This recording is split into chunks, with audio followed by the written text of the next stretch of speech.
triangle. You know, there's explanation for everything that occurred in the Rendlesham Forest incident that doesn't involve aliens at all. It was completely silent. It comes right over our heads. He saw a classic flying saucer really standing in the clearing. He turned over to my father and held his hand, and he looked in his eyes and he said, "We're not alone." Welcome to Podcast UFO for our live show. We're live every Wednesday at 8 p.m. Eastern Standard Time. Please remember to visit the website podcastufo.com for past episodes, blogs, and forums. During the show, feel free to participate live in our chat room.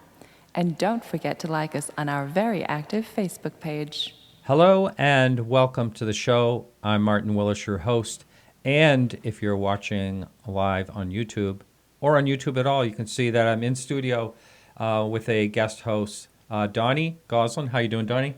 Doing fine, thanks, Martin. Donnie has been on a number of times. He's a retired police officer in Boston. And you know what? Alejandro Rojas, that is on with the UFO updates. I have not been able to raise him today, and I hope he's feeling okay. So I'm not sure. I just left him a message to call into the show with UFO news. So hopefully he will be calling in. I don't know about that. So last week, if you missed last week's show, I announced that I'm not going to be doing the live YouTube shows. Shows are still going to be on YouTube, but they are not going to be live on YouTube as far as I know. And that's coming up in 2 weeks on December 13th. Still going to be a live show. We're going to be over at KGRA Radio. That's an internet radio station. Supposed to be a really good fit for this show with a built-in audience. It should do really well, I hope. There's chat rooms over there. And so I hope that the people listening live and YouTube will kind of wander over there. I'll have all that information on podcastufo.com. So you just go to the website and you'll see all the information there. That starts again on the 13th, the regular time slot, 8 to 10 p.m. Eastern Standard Time. If you can't listen to the show live and you can't support the show, and by the way, thank you, supporters. If you can't support the show, then and you want to listen to the full show, of course, you can come to podcastufo.com, 8 to 10 p.m. Eastern Standard Time, or KGR Radio, that website. That link will be right on my website. You can also listen to it on the Dark Matter Digital Network on Thursday evenings from 10 to midnight. So that's every Thursday on that. That's about it. I'm still waiting for Alejandro. Unfortunately, I don't think he's going to be calling in. So, and I hope he's okay. So we were talking before the show. We'll be bringing. I forgot to talk about our guest, didn't I? Can you believe that? Our guest tonight is Jim MacDonald, and he is not to be confused with the James MacDonald in Arizona, the UFO researcher that had quite the fame years ago. So Jim MacDonald has been looking at the Betty and Barney case for quite a while. Betty and Barney Hill, that is. We're going to be talking about that. He has a different view on that. Now, I do want to say a couple things about that. I am going to remain neutral on that. Let him say what he has to say and ask him questions along. Typically, we take calls in the second hour or about 45 minutes into the show. Because I don't have the UFO updates tonight, we're going to take calls earlier.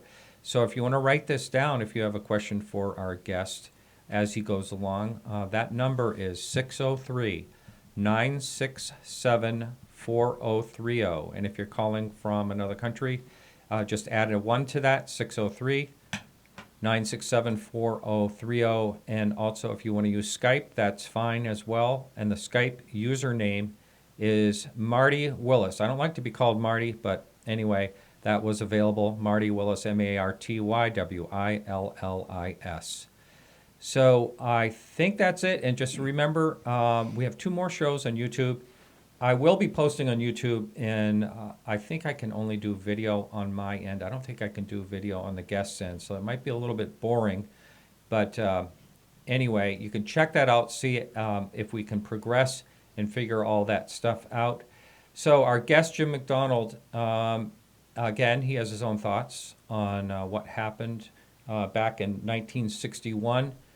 He's a former naval officer, and he's also known as a science fiction author. The Mageworlds series for Tor Books, and he co-wrote them with his wife, Debra Doyle.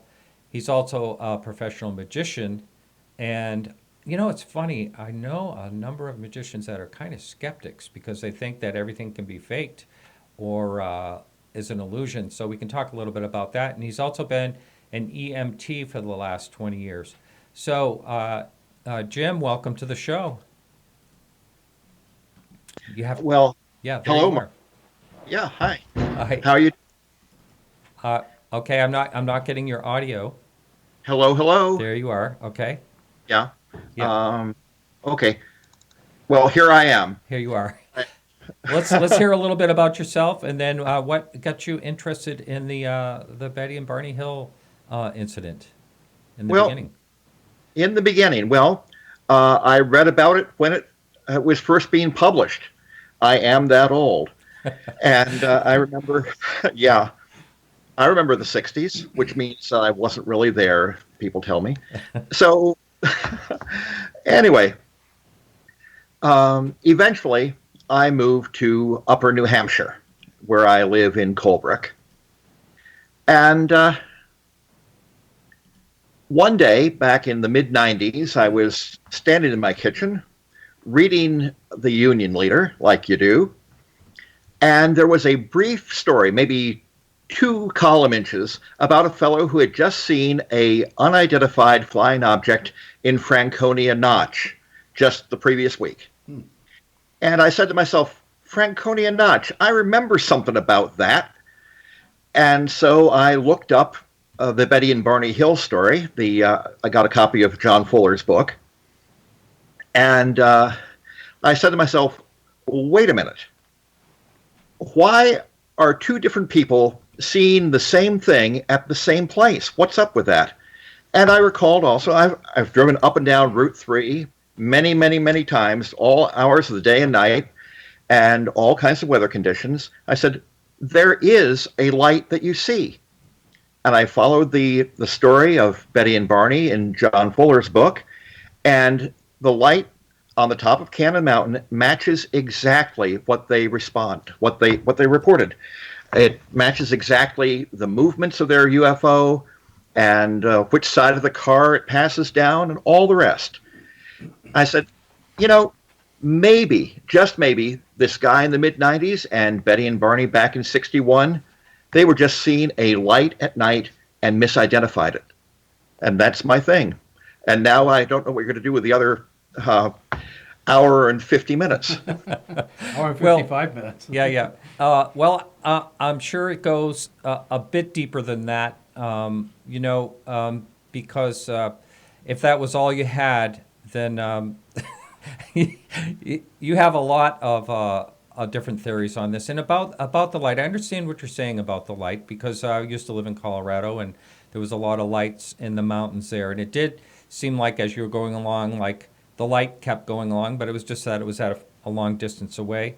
So I understand a little bit about that, but why are you convinced that something else happened instead of their entire story? Let's go through the whole thing. First of all, let's talk a little bit about what happened, what their recount was of what happened that night. Okay. The first important thing to notice is they started that day off in Niagara Falls, and they drove all day. Then they drove all night. And according to Fuller, the reason is because they had no money for a motel. If they'd stopped at a motel, they would have never been abducted by aliens, I'm pretty sure. Because I'm sure you know about drowsy driving, right? Uh-huh. It's a thing. And some of the symptoms of drowsy driving and of sleep deprivation, and remember, by the time Betty and Barney got home, they'd been driving for about 21 straight hours.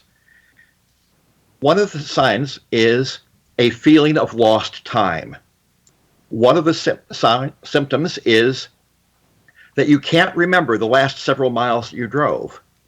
And another one of the symptoms of sleep deprivation is paranoia, the feeling that you're being watched or being followed.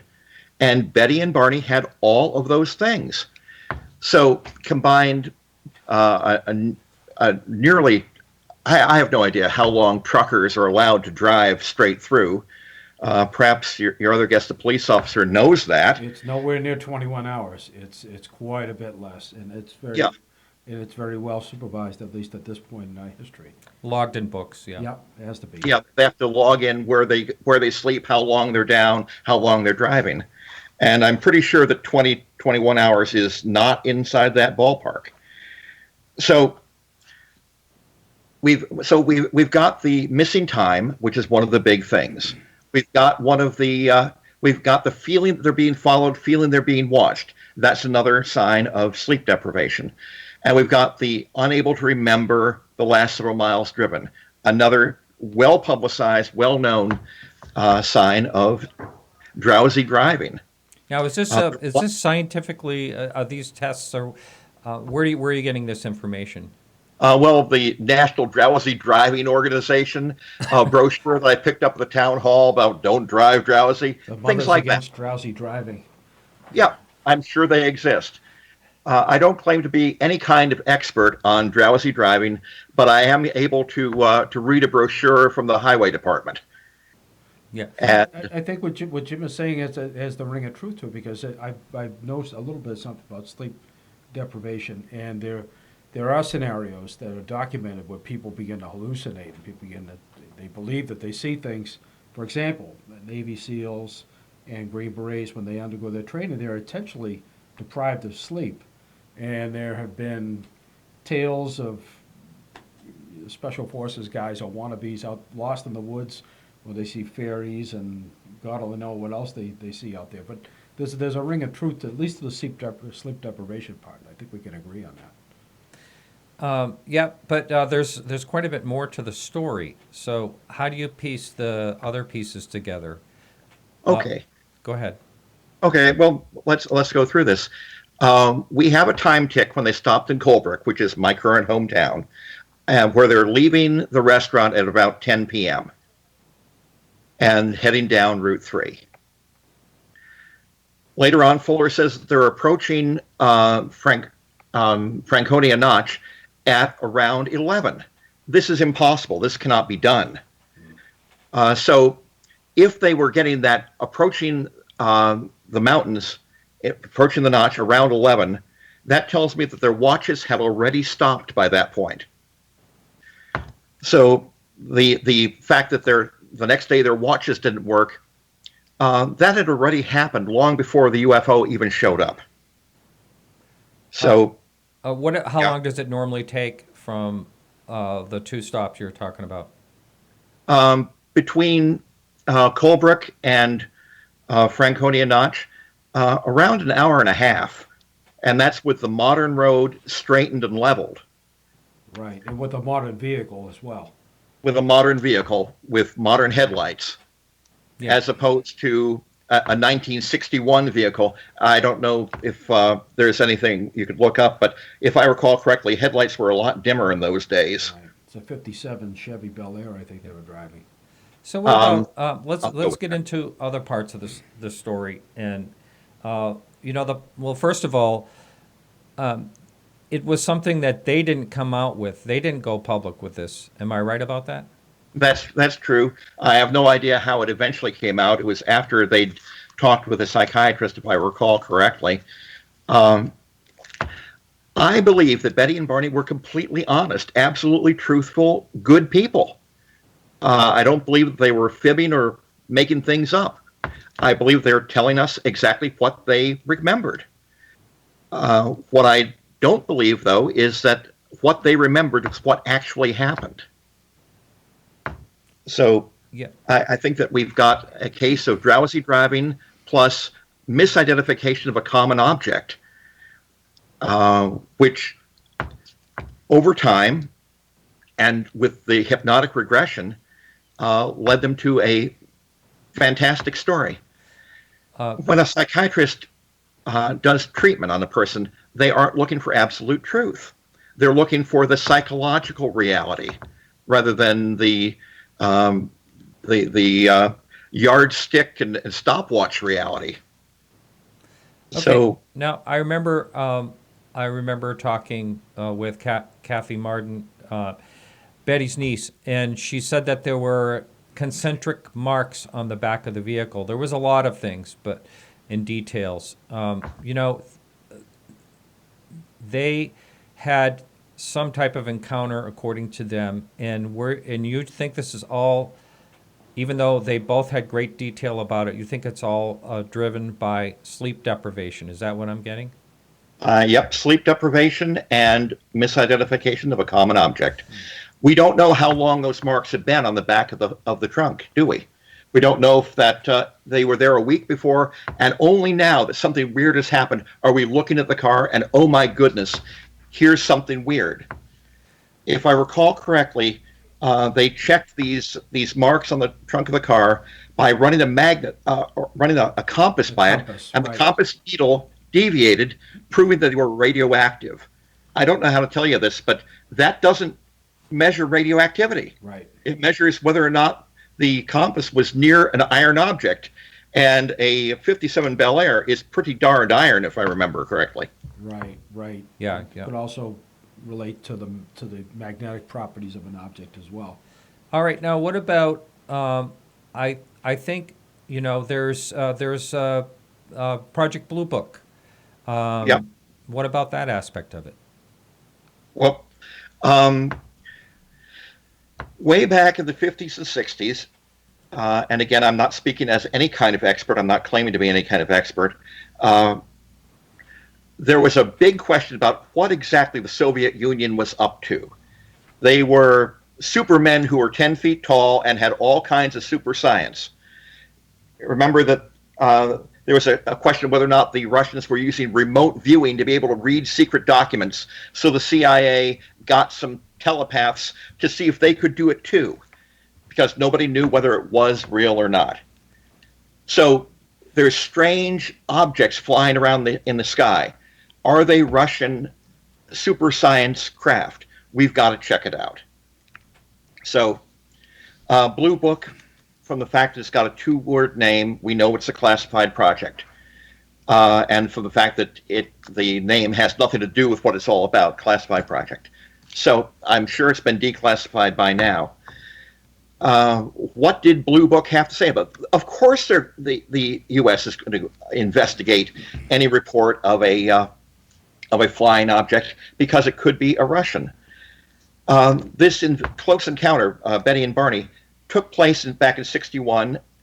That was between the Bay of Pigs and the Cuban Missile Crisis. Right. The Cold War was about as frosty as it was going to get. Right. So I would think that the Air Force would be remiss if they were not investigating. Well, I understand that now. So if we're walking all the way through all of this, it goes all the way to later on that Betty recalls a star chart. And okay. Let's hear what you have to say about that. I mean, that's another. Okay. You have a bunch of random points, and you've got a huge universe that you can match them with. People who are better qualified than I have said that it only matches if you leave out certain really major features, and that you're making a two-dimensional object map onto some kind of three-dimensional space. I think that the psychiatrist said that we'll know it's true if we get to Zeta Reticuli or wherever, and there is a civilization there. Then we'll know for sure. Until then, unproven. I bet you a nickel that I could throw a handful of seeds onto a piece of paper, mark down where they fell, and map it to somewhere in the universe. Well, there's no doubt that that's possible given the state of the universe as we know it today. That's a given. It's you could put any type of configuration would represent whatever type of star system or galaxy that exists that we know of in the present time.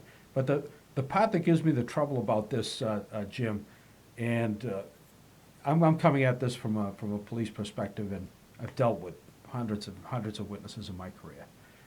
And sometimes all you have really is witness testimony. You don't have physical evidence. You don't really have a lot that corroborates what the witness says. I put people into prison based on witness testimony. But the level of detail that these people provided, it impresses me. And the point I'm trying to get is, when people put together a type of story like that, at that level of detail, either they're just wildly exaggerating what happened, and I tip my hat to them if that's the case, because it's an extraordinary level of detail. But the other part is if they are making this up out of whole cloth, or if they are confabulating, what's the motive? The psychiatrist was of the opinion that they were confabulating. He's a board-certified psychiatrist who examined them in person. Who am I to say that he was wrong? But what's the motive? Why would somebody, first of all, expose himself to public ridicule, because sooner or later their identities are going to become known? And I had the same impression when I read Dr. Mack's book, which was, believe me, I'm with you on the skeptic side of this. This gives me problems, and I think, if I'm not mistaken, I don't want to speak for Martin, but he's also skeptic on this as far as I'm aware, on the whole issue of abduction and the abduction part of. I don't say that I'm. You're I'm agnostic. skeptic. I'm more of I've been on the fence about it. But I think that there's something to it. Like I do think that there are UFOs. I don't know. I don't pretend to say that I know what they are, and from firsthand experience. And I didn't have sleep deprivation, but. I think it only makes sense that if we are being explored, even if it's not interstellar, somehow we're being explored by something else.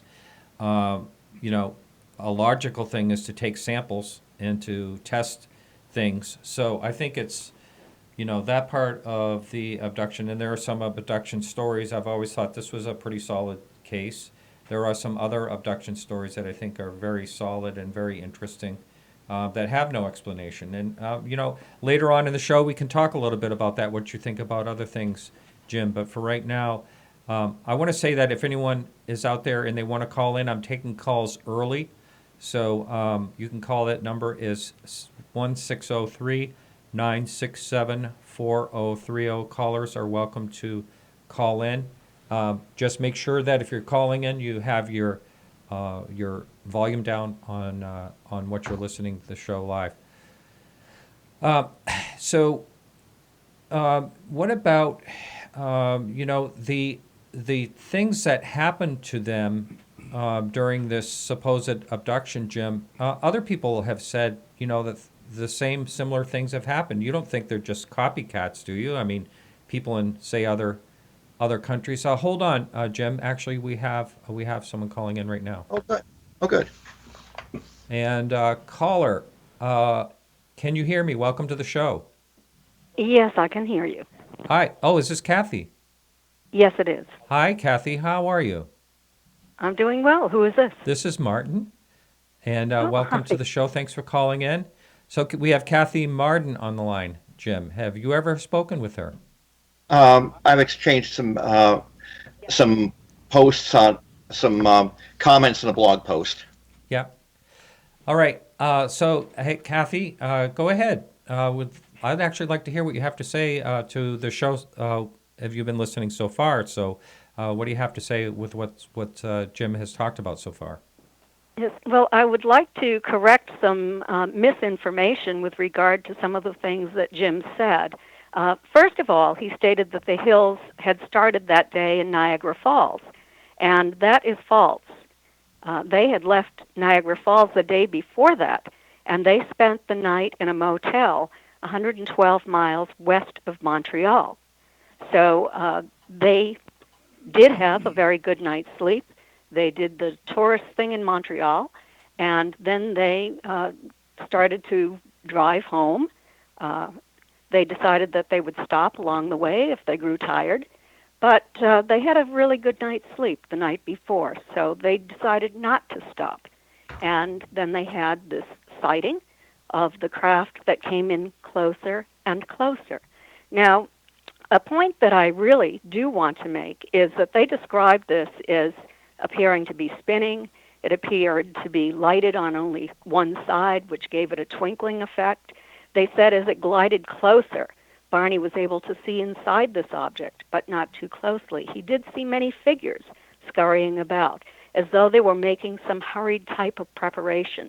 One figure was observing us, Betty wrote, from the windows.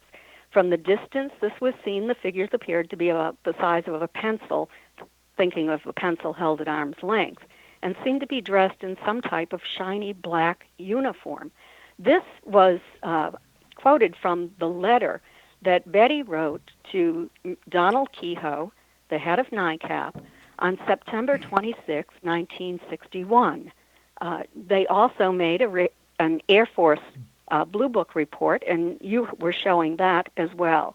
And in the Blue Book report, it stated that this craft had swooped down. And when it swooped down, at first it appeared to be the size of a dinner plate held at arm's length. Imagine this. The full moon can be covered by an aspirin held at arm's length. Right. So this was the size of a dinner plate. This was enormous. And this was seen by Betty and Barney when they were south of Franconia Notch in Lincoln, New Hampshire. They were across the street from the Notch Express, which is south of Indian Head, the Indian Head Resort. So this was a very large object, reported to NICAP, reported to the Air Force, and I think that those are two very important points, because that light up on top of Cannon Mountain, which Betty did speak of and was aware that it was there, and described the craft as being very different from that, I think that it is very, very important to consider those things, because you cannot see that light from the position if you're looking north from where Betty and Barney's car was stopped after this object swooped down. And at first was about 200 feet above Barney. Jim can look in The Interrupted Journey, or he can also look in my book with Stanton Friedman, Captured, the Betty and Barney Hill UFO Experience. And there he will see Barney's sketches that he drew when he arrived home. And on those sketches, he wrote, first, this is how it looked when it was about 200 feet in the air. And then on the bottom, this is how it looked when it was about 100 feet in the air. And you can see that he has drawn stick figures behind the windows in those sketches. So I think that these are some very important points that have to be made. Now, the close encounter field was where the object was seen. They arrived at that at about midnight. So that was about 2 hours from Colebrook. And so those are some of the points that I think that really need to be addressed. Kathy, I just had a quick question for you. You mentioned that that they had driven from Montreal about 100, I think your words are 112 miles west of Montreal, where they stayed the night? Yes. If they had stayed in Montreal the night previously, then why did they decide to stop and sleep 2 miles outside of Montreal? And if that mileage is correct, that's just over the border from New Hampshire. No, I think you got that wrong. Okay, I'm glad you corrected me. They spent the night of the 18th in Ontario, 112 miles west of Montreal. Okay, right. They drove east toward Montreal. They visited Old Montreal. They drove around. They did the sightseeing thing in Montreal. And then from Montreal to Colebrook is 130 miles. They left Colebrook at 10 o'clock at night. And from Colebrook to Lancaster is 35 miles. So from Lancaster to Portsmouth, New Hampshire is 143 miles. My husband and I drove this entire route from Niagara Falls all the way to Portsmouth, New Hampshire, in 2 days, just like Betty and Barney did, following the same route that they took in the same time frame and the same month of the year. And we were 20 years older than Betty and Barney when they took that drive. And we were not extremely tired, and we were not hallucinating. So I don't think that Betty and Barney, who were 20 years younger than us when we took that drive, were hallucinating or tired. And certainly they were credible individuals who wanted to do the right thing. They were asked to make a report to Pease Air Force Base, to Project Blue Book. They did that. They followed the instructions that were given to them, and they had a considerable amount of circumstantial and physical evidence when they arrived home. Jim, you have some questions? Yeah. Okay. First of all, let's remove everything that's a recovered memory, okay? So I have no What idea I'm telling which you, ones they are. these aren't recovered memories. Okay. They aren't recovered Everything memories. I've told you is not a recovered memory. It was all Okay. conscious, continuous recall. Okay. Within the few days after the event, cool. Now, at the point where they're standing at the foot of Cannon Mountain, and they see the light at the top of the tramway, and they see above and to the left of that light, they see their UFO. Remember that point? Yes, they were on the old section of Route 3. Yep. There's a bridge, if you go onto the old Hugh Gallen Bridge, where the old Route 3 was. They stopped at the base of the Old Man of the Mountain. They looked up, and they saw an object next to the old man's profile. And that object appeared to be at least 1.5 times to 2 times the length of the old man's profile. It appeared to be spinning. Okay, but let's move back to the foot of Profile Lake, okay? Foot of Cannon Mountain, Profile Lake. They're looking up at the tramway. They see the lights at the station at the top of the tramway, right? Above and to the left, they see the UFO. Is this correct so far? To the left, by the old man's profile. You cannot see the old man's profile from there. Well, they were looking up at the old man's profile. Okay, from the old man's profile. Their location, they could see the old man's profile from where they stopped that night. Okay. Where was the point where they could see the lights on the tramway? Well, they would have seen the light when they came in along the Hugh Gallen Bridge and looked straight ahead. I've driven that many times, and you can see that light. Absolutely can. And yes, and okay, you see the light of the tramway, and yes, and they saw their UFO above and to the left of the tramway. Is this correct? As they were driving in, they saw the object pass over the top of the building at the top of the mountain, and then they stopped the car by the Old Man of the Mountain and looked up at the craft as it hovered next to the old man's profile. And then it moved in a stair-step pattern. The pattern was very erratic, they told the Air Force. Okay. The point I'm trying to get to is that at the point where you could see the tramway lights, top of the tramway, and they saw a UFO above and to the left, what you would have seen, what I would have seen, what anybody else would have seen that same night would have been the lights at the top of the tramway and the aircraft safety light on the top of the watchtower on Cannon Mountain. Yes, of course the aircraft safety light was there, and Betty said that had been changed over the years, so the light that's there now is different from the one that was there in 1961. She was always aware of that light. But that's really inconsequential because they drove another 8 miles looking at that craft as it moved south, and then Betty was becoming excited because it was moving in closer and closer. This is all part of the conscious continuous recall, where it swooped down over the top of the road And Barney had to stop the car in the middle of the road in order not to be directly underneath that craft. Okay.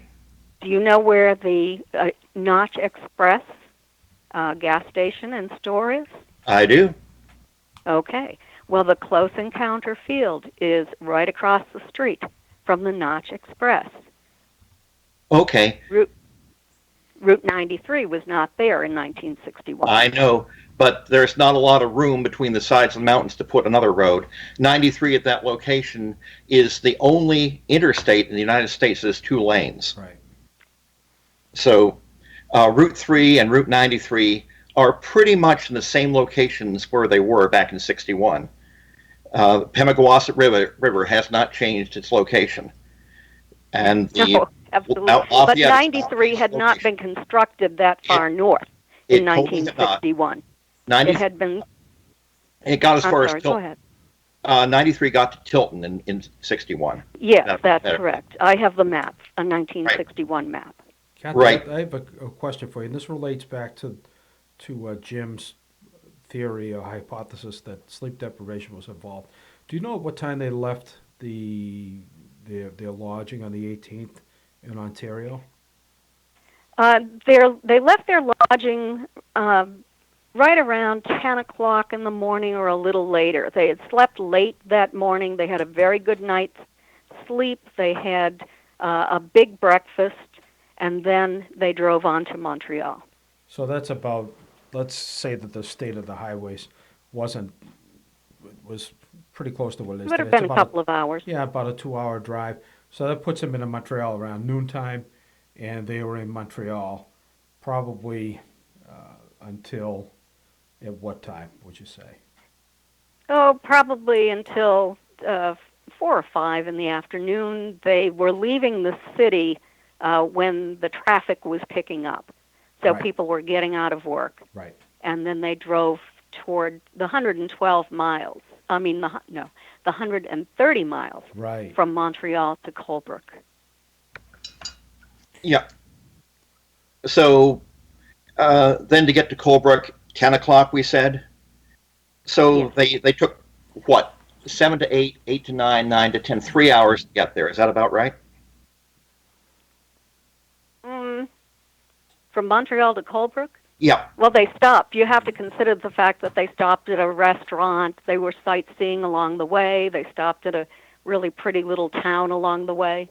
So they were doing the sightseeing thing, Right. which put them in Colebrook at 10 o'clock. So it took them about 3 hours to get from Montreal to Colebrook. That's not unreasonable because even with Route 10, which is now a superhighway up there in Canada, it still takes you about 2 hours if you're just chugging through to get from Montreal to Colebrook. Right. So that's not unreasonable. Yes, and they were on the old road, of course. Of course. My husband and I drove on the old road when we retraced their route. Yeah, they deliberately took 2-lane blacktop. They didn't take the New York Thruway or anything like this. That old road That's goes correct. through it goes through these small towns and you used to have to slow down. So it can take quite a period of time. It's not like it is today. I-10 is a superhighway, as That's Jim correct. describes. It took a while. Mm-hmm. Oh, yeah. It would have taken a while, and it's tiring to do. It really is. So, Well, they were getting out of the car and walking and sightseeing and stopping Right. to eat, doing that sort of thing, too. Okay, so So it took them cool. about 5 hours, probably. all right. So, Of sightseeing to get to Colebrook, and then eat and have their snack and their coffee and leave at 10. all right. Well, I think this is a good opportunity, Kathy, that you're on, because I'd like to basically ask you, Jim, what you think the weakest part of their story is, and then I want to hear what Kathy's answer is to what you think the weakest part of their story is. The weakest part of the story is if they saw a UFO, what happened? Where was the Cannon Mountain Light that whole time? That's the weakest part. There's another part, which is that round, glowing orange orb. That sounds an awful lot like the round, glowing orange pumpkin on the top of the Jack-o'-lantern Resort in Lincoln. And what do you have to say about that, Kathy?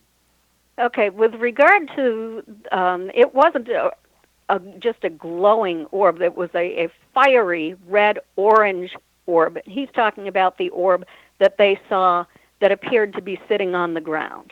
And they later realized that it was moving, but they were not moving at that point. So they probably did pass the Jack-o'-lantern resort. They had to. It's yes, on record. yes, and I did put that in captured, and I did question why Betty had said something about a jack-o'-lantern head. And I thought, well, maybe she was just remembering the jack-o'-lantern head at the top of the jack-o'-lantern resort. And I asked her about that, and she said, yes, well, that might be. That might be what it was. And then they turned off the road after the jack-o'-lantern resort.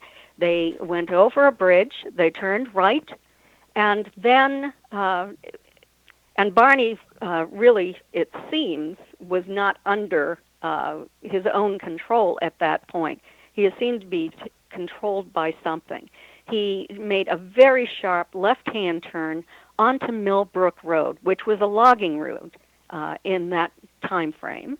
And on that logging road, it's now a housing development, but it was a small dirt road, and there were those non-humans that he had previously seen through the binoculars as he was standing in the field shortly before that. And they stopped the car, and then they approached the car. They did not remember that part of it. That came out under hypnosis. They did remember turning off Route 3. They did remember the close encounter with the craft. They did remember observing the non-humans, or what Barney described as being somehow not human. That is a quote. Okay. And that was made to Walter Webb, who was from NICAP. He was an astronomer from Massachusetts. He worked at the Hayden Planetarium, and he was the original investigator on the case.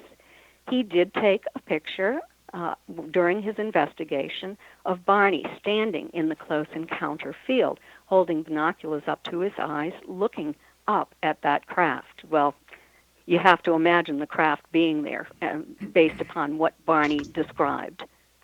But Barney was standing in the field with the binoculars, posing in the position where he was standing for Walter Webb.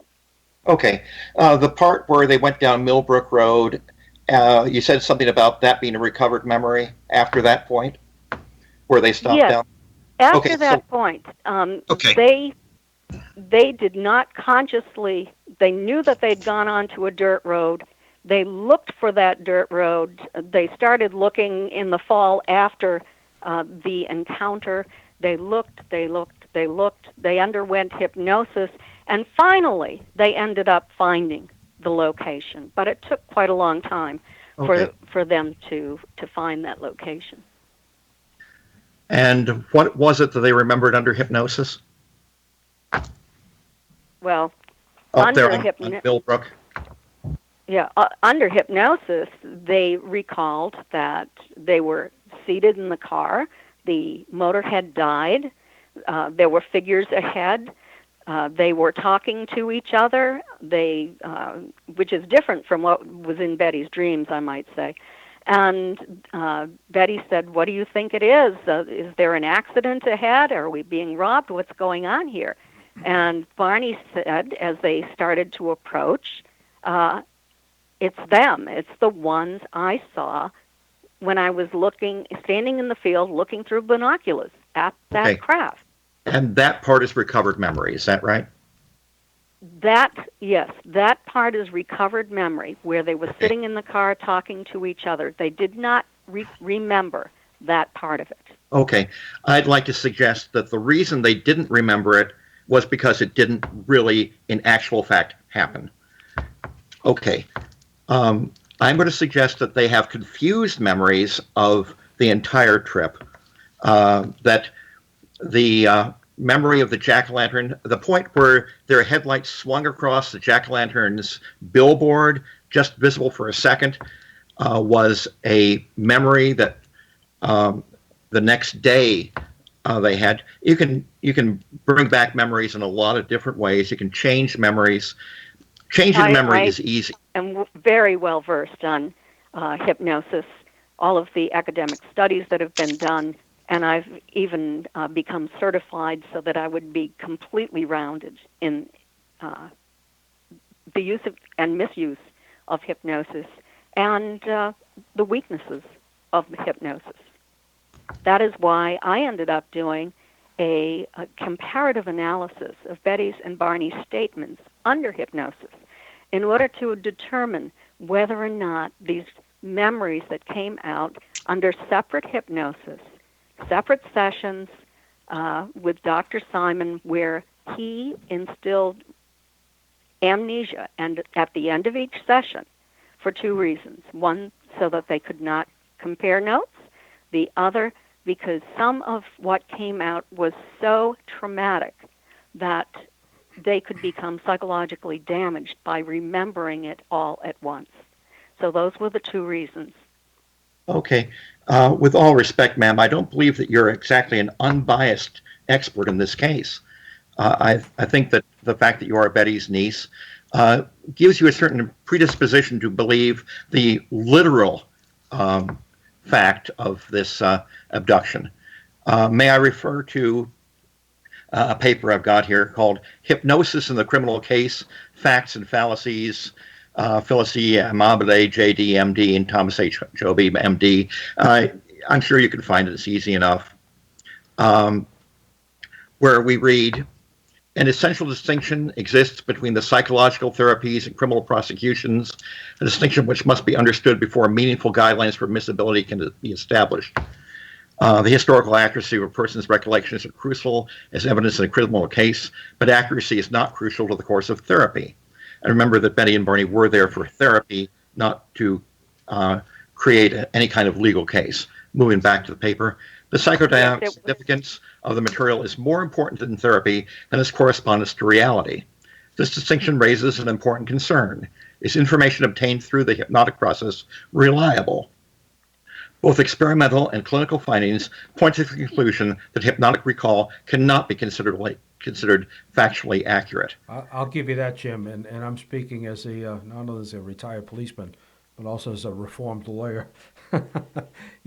Hypnosis has not reached the acceptable stage of proof, and therefore is not admissible in a court of law. And I agree with that.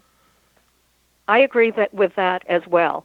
And I have studied forensic hypnosis, which at one point in our history was admissible as evidence in a court of law, but then that ended up being thrown out as well. So I am aware of that. And that was the reason for my comparative analysis of Betty's and Barney's separate statements. You mentioned that I am biased. Well, when I began this study, I did it in an unbiased, very careful manner. And I asked Stanton Friedman to review everything that I had written, all of the opinions that I had formed, in order to determine whether or not what I was saying was accurate and unbiased. And he was impressed by the fact that I was approaching this in an unbiased manner. Stanton Friedman, could you describe what his background is? Yes, his background is as a nuclear physicist. He has a master's degree from the University of Chicago. Okay, but what is his background as far as UFOs and all? He is the original civilian Roswell researcher. He was also an investigator in the Hill case. Does he fall more on the true believer side? No, he falls more on the scientist side. He's not a true believer. A true believer will believe anything. He is very, very carefully studies the evidence. He specializes in government documents. We've been to archival collections together. And he is my co-author on. Pardon me? He's your co-author, right? Yes, he's my co-author. Kathy, He wrote 2 chapters in Captured. You mentioned you mentioned physical evidence, and that's something I think that I think might be helpful to you and to Jim. Can you tell us, we could tell the listeners, what physical evidence, if any, had been recovered as a result of this incident, and what analysis had been performed on it, and perhaps share that with Jim, and perhaps if Jim has the opportunity to make some comments on that as to whether or not the evidence goes to prove any point of the experience. Yes, there was evidence on Betty's dress when she arrived home. It had been in fine condition when she put it on that morning. When she arrived home, there was a 2-inch tear in the stitching at the top of her zipper, which went down the back of her dress. There was a 1-inch tear in the thick zipper fabric. The lining of her dress was torn from waist to hemline, and the hem was torn down on one side. She could think of no prosaic explanation for how that had occurred. She placed the dress in her closet, and the next time she removed it, it was covered with a pink powdery substance. That dress has undergone scientific analysis in 5 separate laboratories. What were the results of those analyses? Well, at the University of Cincinnati, they said that the pink powder was strange in relation to the inorganic elemental compound and that it was high in organic hydrocarbons. The Pinelandia Biophysics Laboratory did a bioassay test, and that was seedling growth rates. And they found that the seedlings that were watered with part of the dress that was coated with this pink powdery substance grew at an extraordinarily fast rate, and they wrote in the report that this was highly unusual. The Frontier Analysis Laboratory stated that the chemical analysis supports Betty's account of what happened to the dress. The stained areas were coated with a biological material of mostly protein and a small amount of natural oil. The protein attacked the fiber and dye and the stained areas and broke down the fiber structure, and it came from an external source, not from Betty. She didn't throw this dress in the trash at any point, did she? Because I believe we read that, at least in some account. She put it in, and then she took it out immediately, thinking that she should save it in case it held a clue to what had happened. Okay. I have read, I have no idea if this is true, you can correct me, that the pink powdery substance showed up after the dress had been in her closet for 40 years. Is that correct? No, that's not true. Okay. How long had it been in her closet? She wasn't sure when she actually took it out. Some reports said that it was within a very brief period of time. I wrote in the book, the best that I could determine, she found it on there when she was seeing Dr. Simon a couple of years later. Okay. Because I've got a Leatherman, those little pocket tools, and I'd left it in its case in a shoebox in the garage, and a year later it had a fine white powder all over it. Just saying. Yeah. Well, now, let me tell you that the scientist, one of the scientists who evaluated Betty's dress, had her own dress that was made of the same fabric, and had been in her closet for as many years as Betty's dress had been in the closet. And it did not have any of the characteristics that Betty's dress had. Yeah, but it wasn't in Betty's closet, so that's really not a good comparison. Betty's closet. It was in a different closet, but it was the same climate. Okay. And I think that the most important thing to me here is the forensic evidence of the tears in the dress. I don't care about what that pink powder was. As far as I know, it was fungus. It could have been Sounds an awful lot like mold to me. Yeah, it could have been fungus. It could have been, I'm trying to think of what it's called. Yeast. It could have been yeast. Could have been any type of organic it compound. It fluoresced under a black light or under a UV light. Yeah, so does algae. Yeah. So, but those, the 5 chemical analyses that were done on that dress said that it was highly unusual. Okay. Let me get on to please. another piece of evidence. The alien symbols that Betty claimed that she saw when she was on the craft. A recovered memory, right? Yes, that was recovered memory. Okay. And in the year 2000, she sketched those symbols for me from memory. And I published them in Captured. And Dr. Don C. Donderi, who was a psychology professor at McGill University, in 2004 did a symbol study.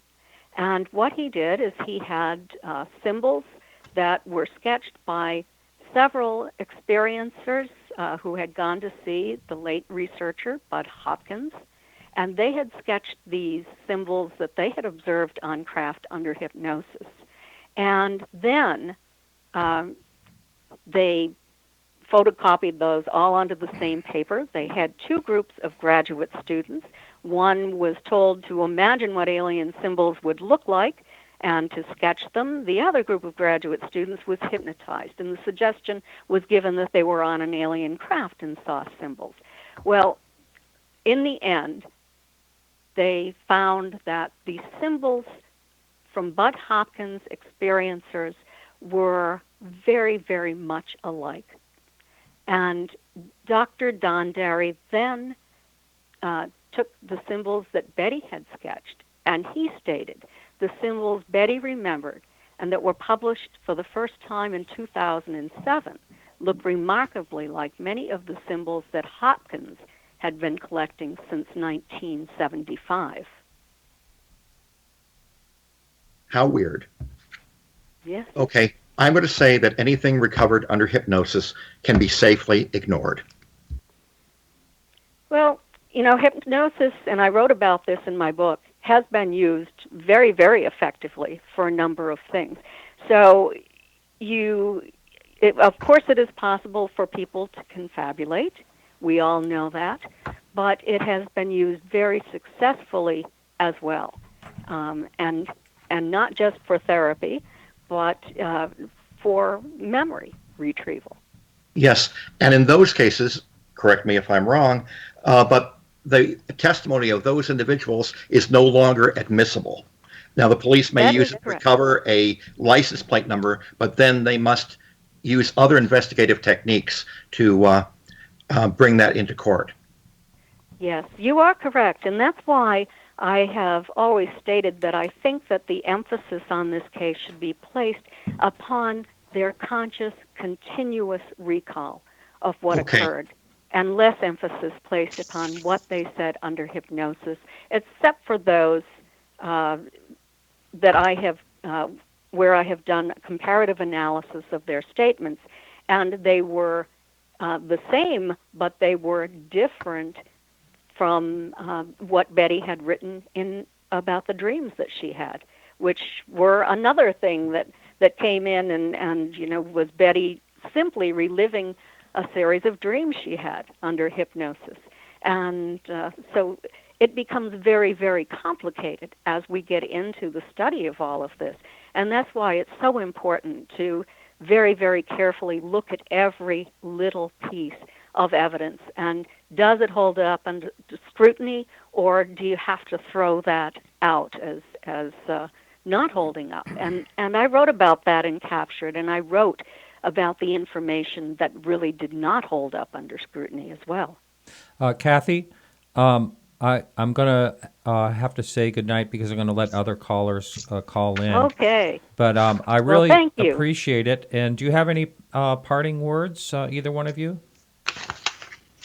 Well, I would be very happy to send some of this information to Jim if he would like to have it, if he'd like to have copies of those documents, and perhaps that would help to help him to determine what happened and when. Well, I am not a UFO researcher. I'm not a Betty and Barney Hill expert. I have no opinion about any other event, any other abductions, what may have you. All I know is that what I personally can observe driving down Route 3, the light on Cannon Mountain exactly matches the movement of the UFO as described in Interrupted Journey. That's what I'm saying. And when you say that the craft was light on the top and dark on the bottom, the light back in '61 on the observation tower, fire watch tower on Cannon Mountain, was above the roof, and it illuminated the top of the roof, and the bottom was in shadow. Fact. You know. Yeah, but you have to. I didn't say it was light on the top and dark on the bottom. I did say that it was rotating and it was hovering beside the old man's profile before it traveled south into Lincoln, a mile south of Indian Head. I do believe that those memories are false memories. Well, they knew them the next day. They knew them the next day. They knew them the next day. They never forgot about them. And I have faith in human beings that they can remember from one evening to the next morning what had happened to them when they had not slept. Those memories are continuous. They're conscious memories, and I think it's really important. So I'm going to hang up, and I will listen to the next caller. Thank you. All right. Thanks a lot, Kathy. Take care. All right. So the line is open. If anyone else would like to call in, that's 603-967-4030. Jim, have you actually listened to the recordings of Dr. Simon's hypnosis? Have you listened to any? No, I have not. Yeah. I have not listened to the recordings. All I know is what's in Fuller's book. Okay. Yeah. And let me talk about memories, continuous memories, and like that. As has been mentioned, in addition to everything else, I'm a professional magician. And sometimes I will show a trick to somebody, and then I will listen as they describe that trick to a third person. And I said to myself, darn, I wish I'd done that one instead. It's a cool one. That's a very common phenomenon in human nature. Very common phenomenon comes up in investigations. You could have one incident, we have 4 witnesses, and you will get 4 different versions of the truth. All right, we have someone calling in. Hang on just a minute. Okay. Hello, caller. Can you hear me? Yes. Hi, caller. And your first name, where are you calling from? My name is Elliot. Hey, how you doing? I'm calling from Jupiter. Hey. Jupiter, good. Florida? I think you're our first call tonight from Jupiter. Well, and probably your last. Yeah. So do you have a question for our guest? I do, actually, yes. Yeah. Go ahead, fire away. Oh, Jim, hi. How you doing tonight? Oh, good, great. I'm very happy to hear that you actually admitted that you're not a UFO researcher. You haven't really investigated the Betty and Barney Hill case, and that there are specific things about it that just don't seem right to you in terms of credibility.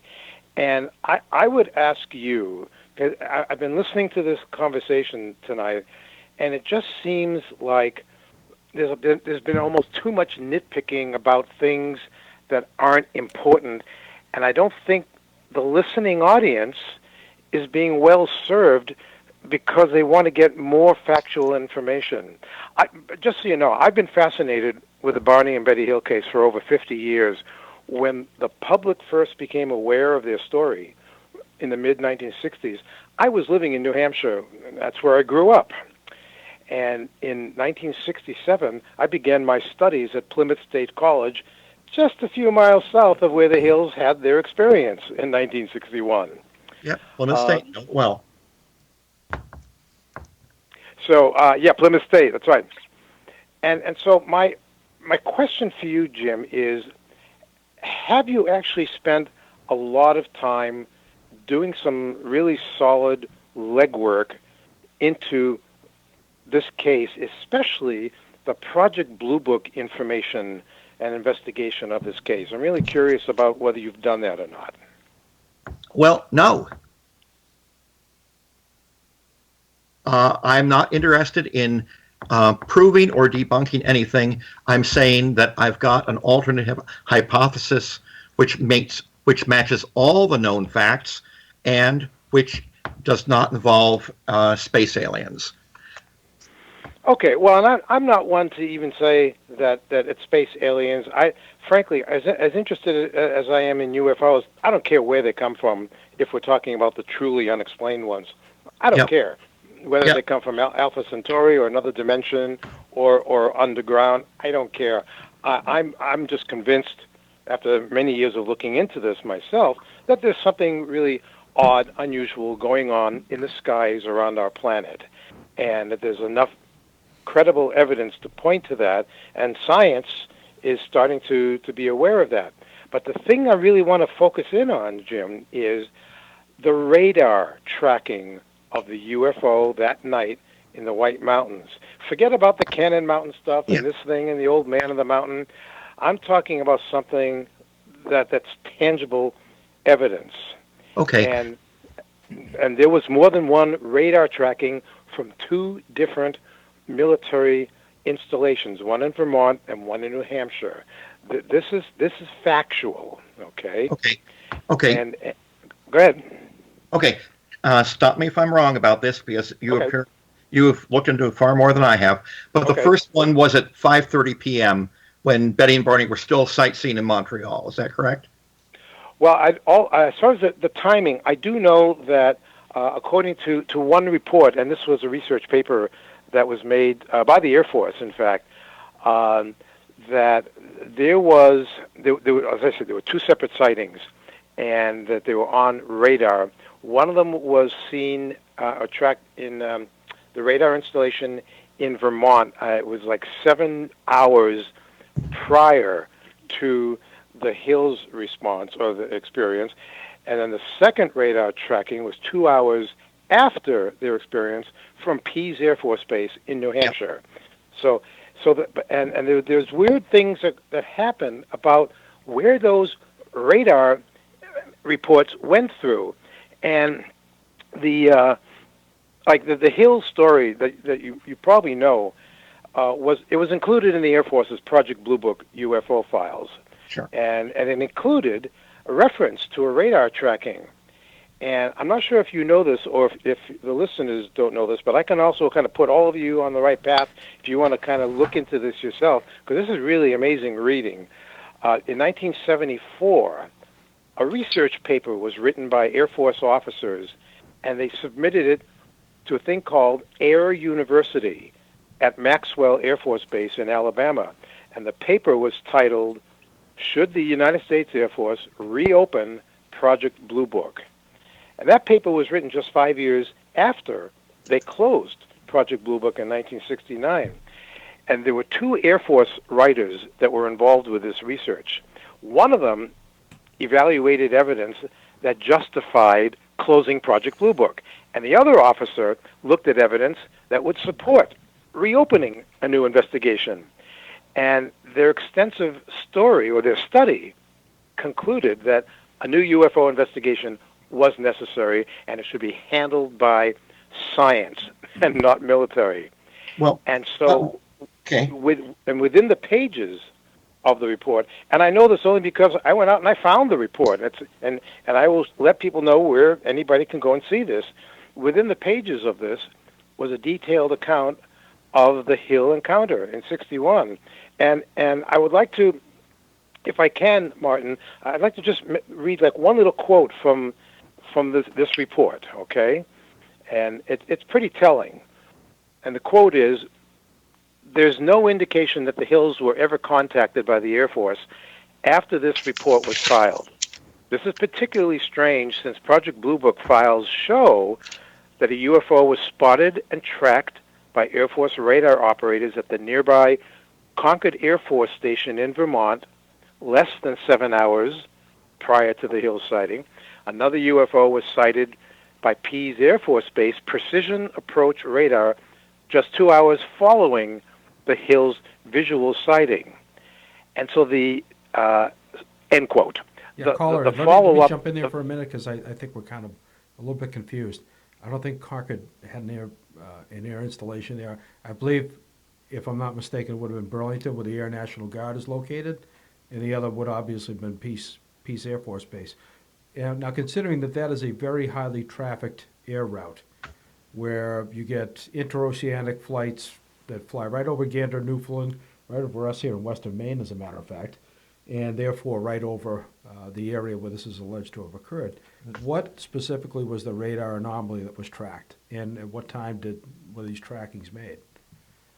Well, I don't have the exact. That's in the report. All I know is what I just read to you was from the report 7 hours before, 2 hours after the Hills, and the fact that the officers themselves included in the report that the first tracking was from the Concord Air Force Station in Vermont. That's not a lie, and if it is, then they made the mistake, not me. And you would think that they would know where this radar installation was from. Well, I was only 2 years old at the time, so maybe I'm mistaken. Okay.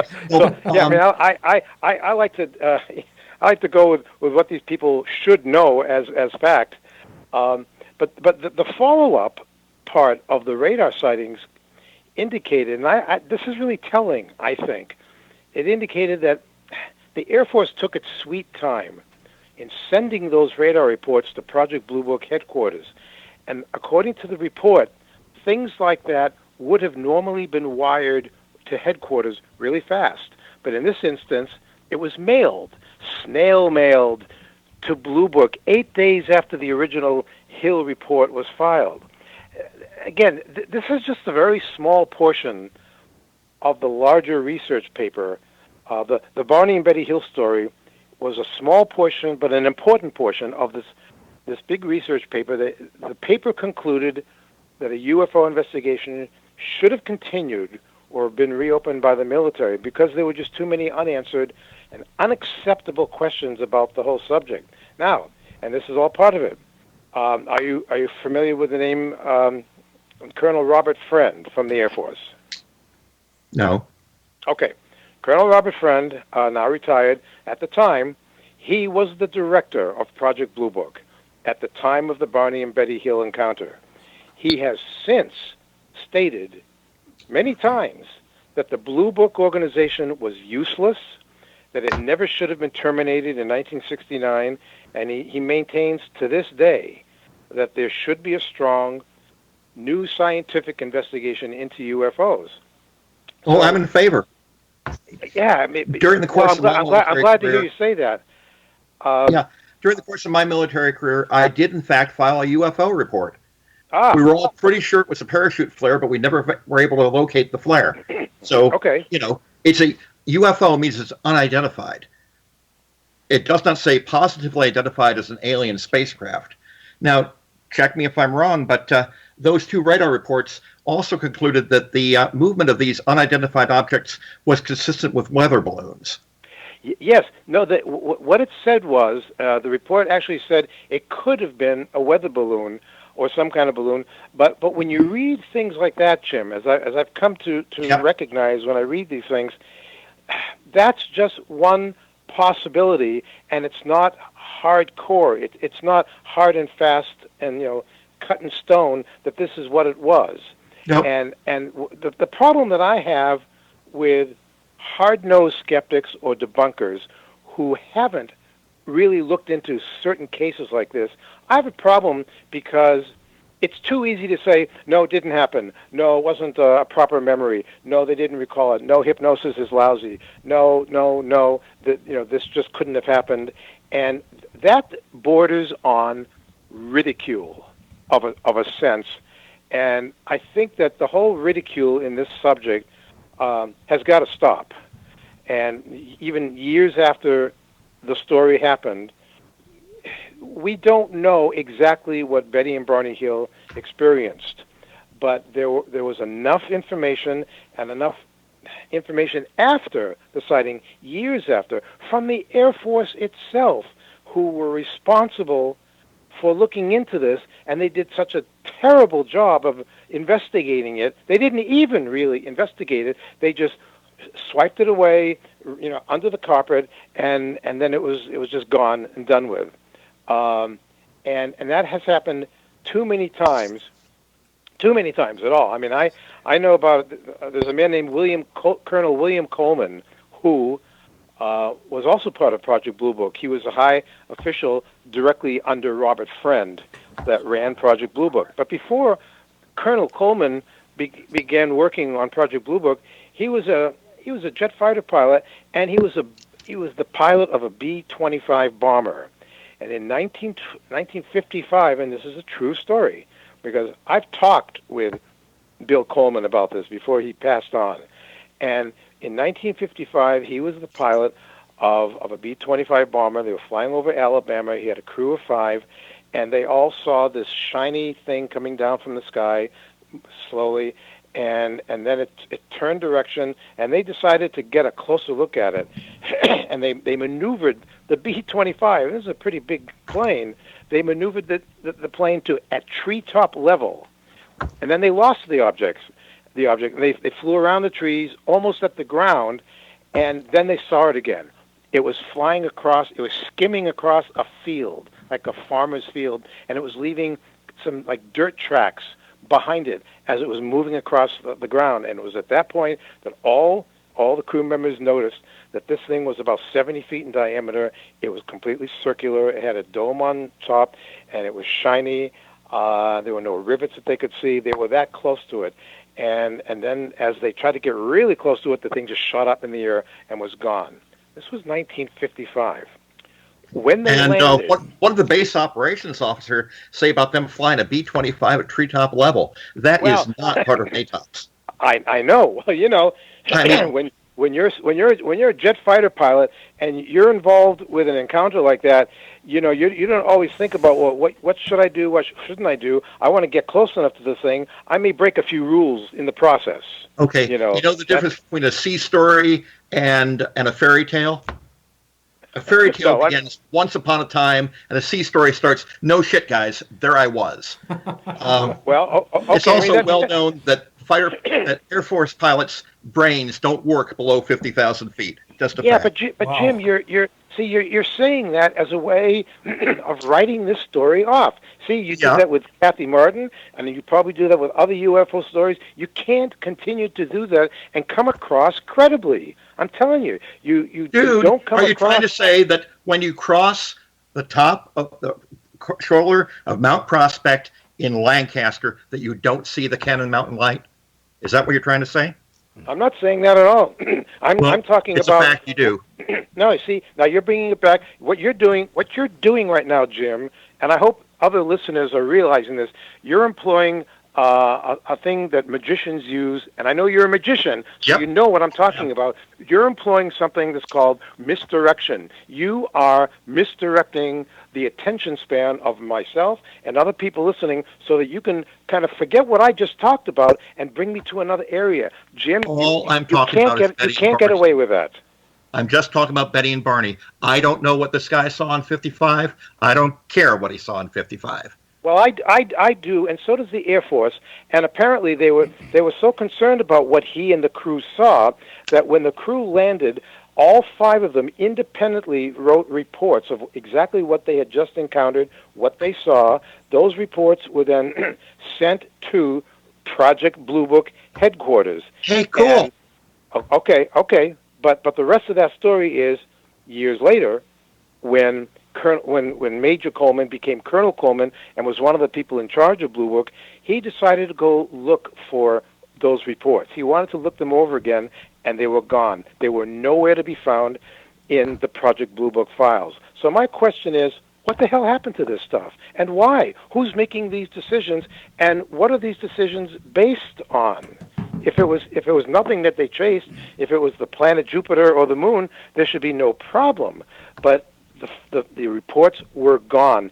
And this is not the only time, Jim, that this has happened in military information and investigation of UFOs. And I know this because I've really looked into this, and I've talked with pilots, and they have no reason to lie because, for one thing, it could be a career killer if this kind of stuff went out, that they were lying about these things. Same thing with the regular airline pilots who won't talk about things that they see pacing their airliners because it could kill their careers and it could not look really good for the airline industry, so they don't make the reports. But it doesn't mean they're not seeing these things. Right. Nobody says they're not seeing anything. All right. Well, I'm sure I'm saying there. We have to get some other callers. Thanks so much for calling in. Thank you. Thank you for having me on, Martin. I appreciate it. All right. Okay. All right. You take care. All right. Thank you. Bye-bye. Bye-bye. Martin, just to clear up a point of clarification on the last caller. He mentioned the radar installations. Actually, there was not a Air Force base located within Concord, New Hampshire, but there was an Air Force base in the Northeast Kingdom that was operational at the time that this incident is alleged to have occurred. And it was called New Concord Air Force Base. And that happens to be located in the Northeast Kingdom, right up against the New Hampshire border. So most likely it would have been between this New Concord Air Force Base, which was a surveillance base, and Peace. Yeah, that's on Route 2 in Concord, Vermont. Right. It's just a little bit east of St. Johnsbury. Exactly right. right. If you would have asked me, I would have told you. Exactly right. But it's been closed since 1963. Okay, well, we have another caller on the line. Caller, your first name, where are you calling from? My name is Donna. I'm calling from Cape Cod. Oh, hey. Hey, Donna, how are you? Hey. Good. How are you doing? Good, good. So you've been listening to the show. You have, go ahead. Yes, Jim, I'm really enjoying your perspective. It's very interesting to hear the other possibilities for what might have the Hills might have encountered that night. And I would like to just let you know that everything you said about hypnotherapy and recovery and so forth, it's very true. You have to really take all of that with a grain of salt. And I wonder if now, it seems in the past, talking about the Hill case, it was a very big feature to talk about recovered memory. And and now it sounds like it's more the continuous conscious memories that they had. So I'm wondering if they had all of those memories, why they sought out an additional kind of therapy, maybe to get a little more information and that type of thing. But what is really interesting to me is that that whole hypnotherapy, Dr. Benjamin Simon, the psychiatrist, very prestigious psychiatrist in Boston, has always been used to support the story, in that he said that he did not believe the Hills were lying or hoaxing, but he also did not believe in any way whatsoever that the Hills had been actually abducted. That he felt that they had, as you were saying, just misinterpreted things, and that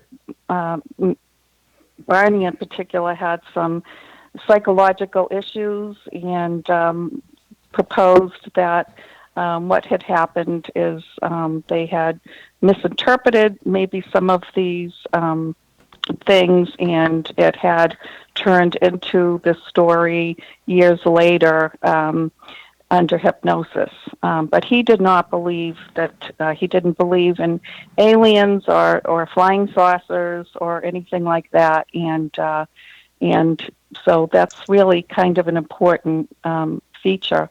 And also, during those abduction tapes, which are easily accessible, you can hear Barney describing the alien or whatever was on the craft, whatever we want to call that, as looking like red-headed Irishmen, morphing into Nazi, morphing into other kind of entities before getting to the stereotypical gray.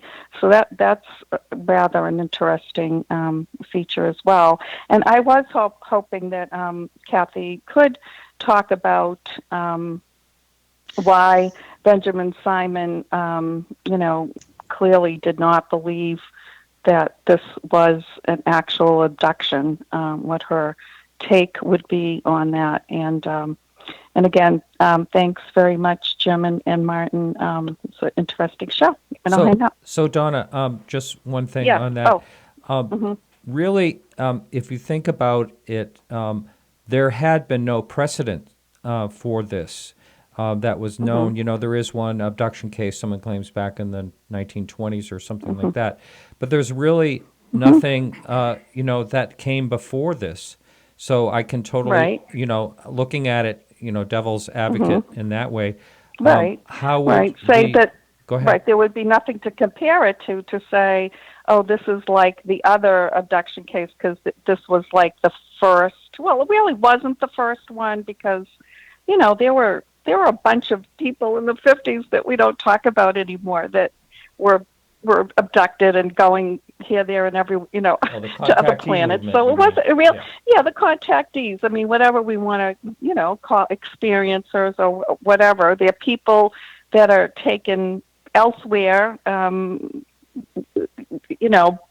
way of, so whatever we want to call them. So, so there clearly was some kind of, maybe not through use of hypnosis, but it wasn't unheard of people getting rides to other places from that movement in the 50s. Well, correct me if I'm wrong on this, but weren't they supposedly, in their own words, engaging and wanting to go for these rides? And in this case, they were actually supposedly taken. Right.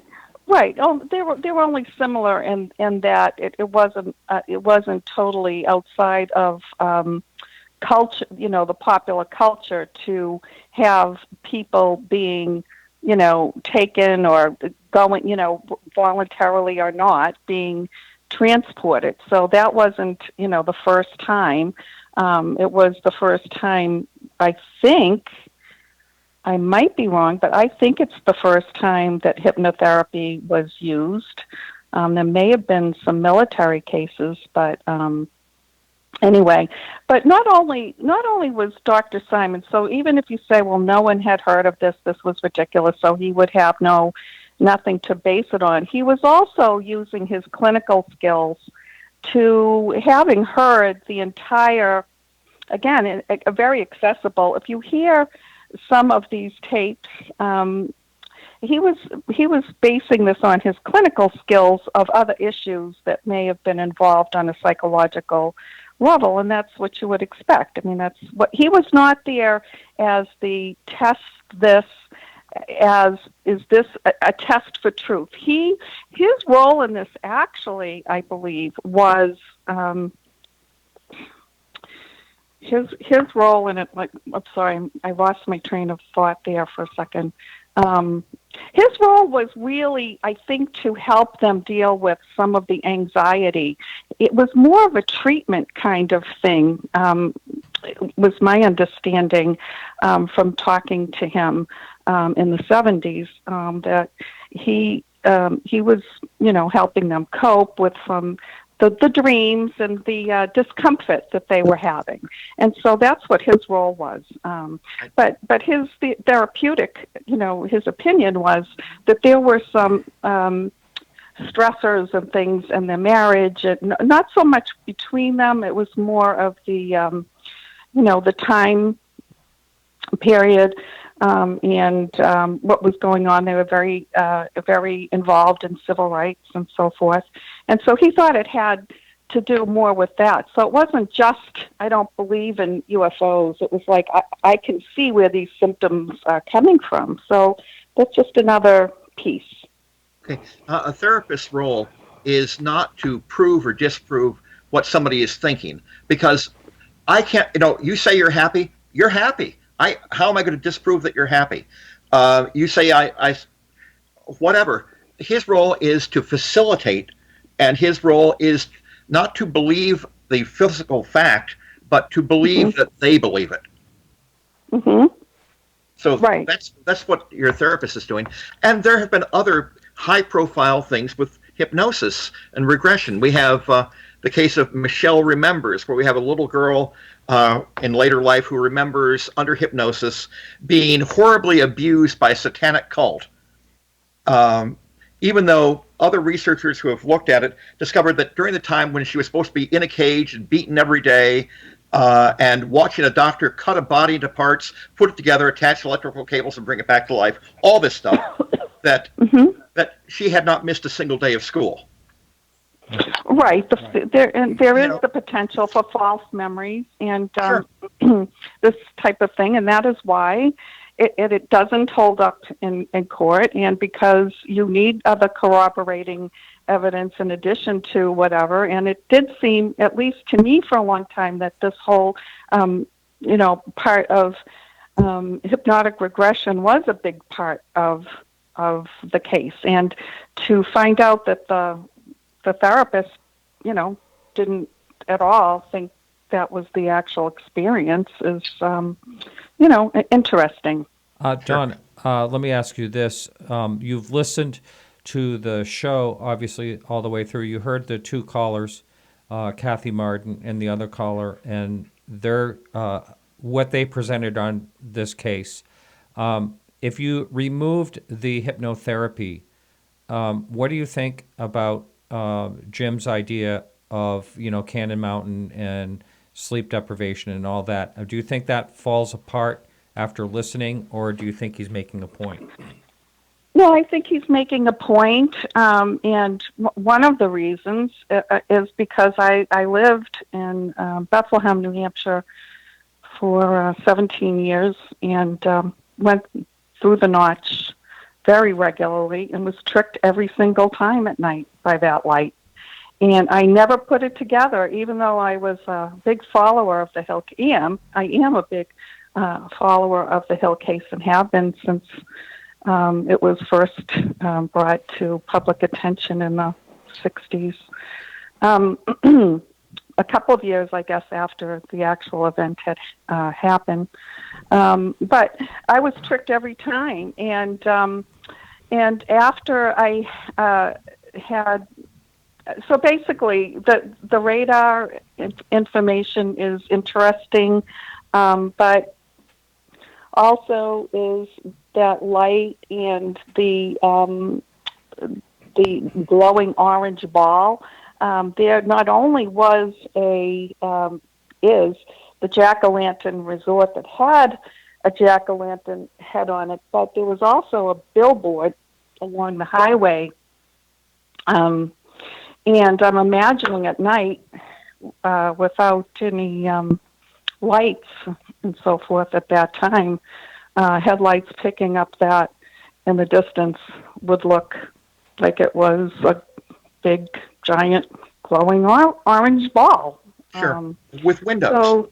With windows. Well, there's another thing about the windows. I don't know, and I've read so much about it, and I can't cite specific sources, but it made a good point. The Cannon Mountain has a cafeteria type of some kind of refreshment stand, and it has windows. And imagine that against a black mountain with no lights except maybe some interior lights, that if you were looking through binoculars, that might look a lot like one of those pictures, Martin, that you're flashing up of what Barney was seeing through the binoculars. Of that installation being open in September?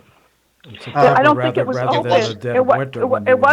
No, but I have researched that. I have researched that what it was. The trams did go up. I mean, that was fall. And so, but at nighttime, what they would have, what they had were some like night light type of things that would come on at night. Yes. So they weren't full-blown lights. They were just... So imagine if there's a kind of a rectangular-like structure with windows and some lighting against a black Okay. So that's just some possibilities. It's interesting. Yeah. The problem with that, of course, is that they saw the lights at the top of the tramway, and you've got the exit signs, you've got night lighting in there, you've got the Coke machine, which would be illuminated. And I can tell you with my own direct knowledge that on a dark night, you could see a cigarette at over 2 miles. Wow. Okay, so it doesn't have to be really bright to be visible. At the same time they saw that, they also saw their UFO, where you or I would have seen the aircraft warning light. Now, I like the idea that the headlights flashed across the sign down by the road just a split second, and that remained as a memory in there. I'm very sorry, Kathy, but they were sleep deprived. Barney worked nights, and now he's switched around 12 for 12. He's driving days and sleeping nights. That is going to make an effect. It really will. Anyway, and the next day when they're trying to reconstruct what happened, they were scared. I believe they totally were. We know that sleep deprivation gives us paranoia. And they've got flashing little bits of memory, and they put it all together. And it doesn't take long to conflate like that. Now, so I'm also going to go out way on a limb here and say that the aliens with the triangular eyes are also the jack-o'-lantern with triangular eyes. The aliens with no ears is a jack-o'-lantern which has no ears. Well, I would like to throw this out there. There is an episode of The Outer Limits. I believe it was 9 days prior to the date of the sighting. It's entitled "The Bolero Shield." Yeah, I've seen it. And if you look at that, it has the sort of wraparound, slanted eyes, not totally like what we think of as a gray, but some features for sure. But okay, I don't like that for a couple of reasons. One was that it was so recent compared to the date when Barney talked with the doctor, that he would obviously remember if he'd just seen this on TV 2 weeks before. And he strikes me as an honest man who is trying to honestly recount what he had experienced. So, in order to I don't think anything that they did was anything but honest. I'm just wondering. No, I think they were totally honest, and they weren't trying to deceive. I'm just wondering, for example, because it had been, maybe it was in the TV guide. Maybe it was, maybe it was out there, and he could. The store window. I don't know. Okay, but I've got one that's better, and that is Earth versus the Flying Saucers, a Ray Harryhausen movie from 1956. If you take a look at the space alien in that, it is your classic gray. And not only, and that gray is gray because Earth versus the Flying Saucers was in black and white. Yeah. So what? Earth versus the Flying Saucers also begins with a man and his wife driving in their car when they're buzzed by a flying saucer. It also includes an abduction, and it includes telepathy. If I'm going to try, match it to popular culture, I do that, but I'm not going to do that. All I'm saying is I'm matching the light that they saw in the sky to the light on Cannon. So the caller that we had call in that talked about the radar reports and all that, are both of you just totally discounting that as not holding any water? One 5 hours before, one 2 hours later. Betty and Barney's UFO is down at ground level, while the radar report is up at 5,000 feet. I'm not saying that they are at all part of this event. It wasn't at ground level the whole time, but no, it was, but it was not at ground level the whole time. But it was certainly very, very close, within 200 feet of the ground, then on the ground. Now, let's look briefly at some of that other physical evidence. I can imagine lots of ways a pair of shoes could get scuffed, jumping in and out of a car at night and running around an open field. And I can imagine a lot of ways that a zipper can get torn jumping in and out of a car and running around an open field. If I were to tell you that I saw Bill Brown cross the road, you'd believe me, right? I got no reason to lie. If I told you that I saw Bill Brown levitate across the road, you'd say, picture, it didn't happen. Possibly, yeah. All right, caller, thanks so much, Donna. Thank you for calling in. All right, bye-bye. All right, so we have an open line if anyone wants to call in, and that number is 603-967-4030. Okay. So, Mark, can I abuse your good nature for a minute here? Absolutely. And just totally destroy the magician's code? Oh, no, not that. Oh, yeah. Okay. Just give me a mask, you know. Do we put on the voice changer? And you know, and a voiceover by what's this guy who played the director in X-Files, whatever his name was. Yeah. Okay. Anyway, this is from the massive Tarbell Course in Magic, 1920s, and this is from Volume 2. It's called Spirit Lights Under Test Conditions. What an experienced showman can devise, and the flights of imagination if he can induce through his remarkable power of suggestion is well illustrated in this effect that employs a very simple little article. Edward Saint, the Houdini archivist and a veteran mystic who is known for seeing things through the monocle, was once challenged by a group to produce some spirit manifestations under rigid test conditions that they would impose. Effect. 4 men comprised the challengers. An audience sat in a circle about the room. Mr. Saint was seated in a chair at one end of the circle. Of the challengers, A sat on Saint's right knee, facing the audience, and with one foot on Saint's right foot. B sat in a similar position on Saint's left knee. C stood to the right of Saint and slightly back of him. C with both hands holding Saint's extended right arm and hand. D likewise stood and held Saint's left arm and hand. Thus, seemingly under complete control, what could the medium produce in the way of spirit manifestations? The audience had not been informed what might occur, but they, as well as the challengers, were in an expectant mood when all the lights were turned off by agreement. A rug covered the floor. Faint flashes of light appeared in a distant corner of the room, then vanished. Successive flashes occurred in other parts of the room, some high in the air, some low down. The lights flitted about, gradually growing a bit longer, sometimes a series of momentary flashes. Spectators felt definite spirit touches from the fingers of unseen hands. Ejaculations of the spectators were ample proof that they had been seeing things, a fact which was freely acknowledged and reaffirmed when the lights were turned on. And there sat Mr. Saint, calm and nonchalant, under the weight of A and B, with his arms and hands still firmly held by C and D. He could not move under such restraint. It is a fact that the 4 challengers did not once release their control for even a moment from start to finish.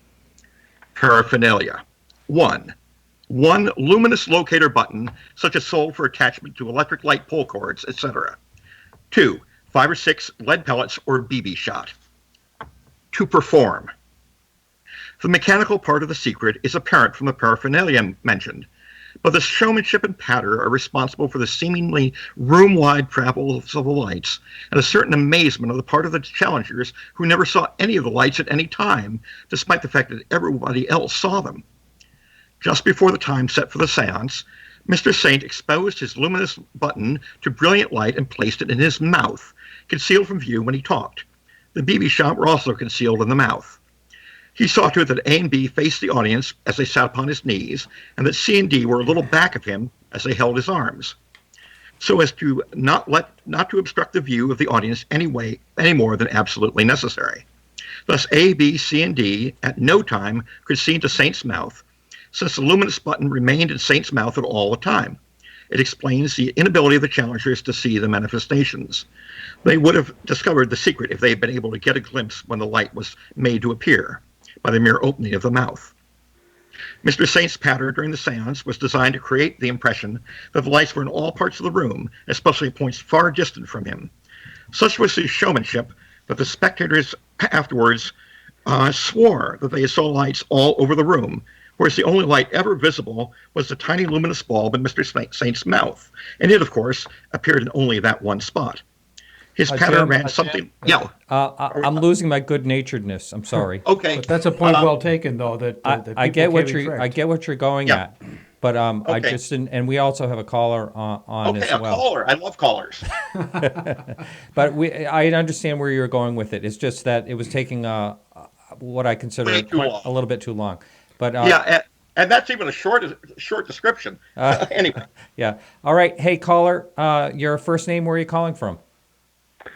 This is Ryan from South Carolina. Oh, yeah. Ryan's a serial caller. Ryan from SC. Yeah. How you doing, Ryan? Hey, pretty good, pretty good. Good. Jim will be happy to know that a skeptic reinforcement has arrived. So, okay, and how much have you looked into this case, Ryan, to become an official skeptic on it? I have to admit, I've probably read maybe one or two books. I believe I've read Friedman's book on it. I've seen a few shows. Kathy Martin and Stan Friedman co-wrote that.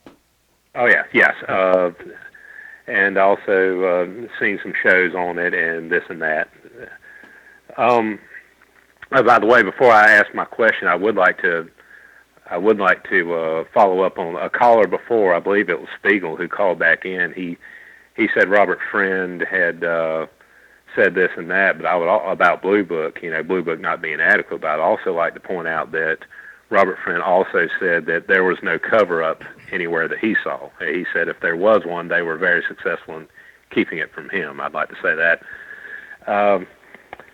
My question, and it's out there, Jim will like the question, just throw out there for debate is, these abductions, I mean, they've gone on for years and years and years, and I'm not putting down on anyone, saying anyone's lying, but there's never any hard physical evidence of it. I mean, to give you an example, you cannot walk into a room and not leave some sort of sample, skin, hair, in my case, dandruff, and not leave something behind. But these things, they've been kidnapping people for years.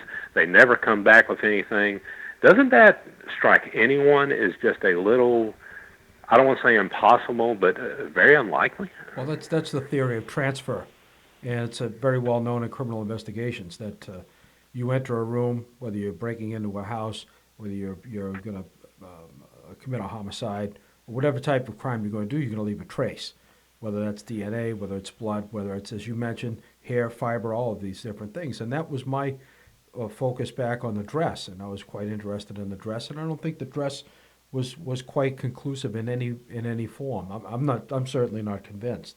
But getting back to the transfer theory, are you saying that these people are leaving something behind in what is supposed to be the craft, or they are taking something from the craft along with them, maybe on the soles of their shoes, maybe under their fingernails, something of that nature? Is that what you're getting at? Yeah, I mean, these people, they never come back with anything, I know the aliens are supposedly hairless. I know that conveniently enough.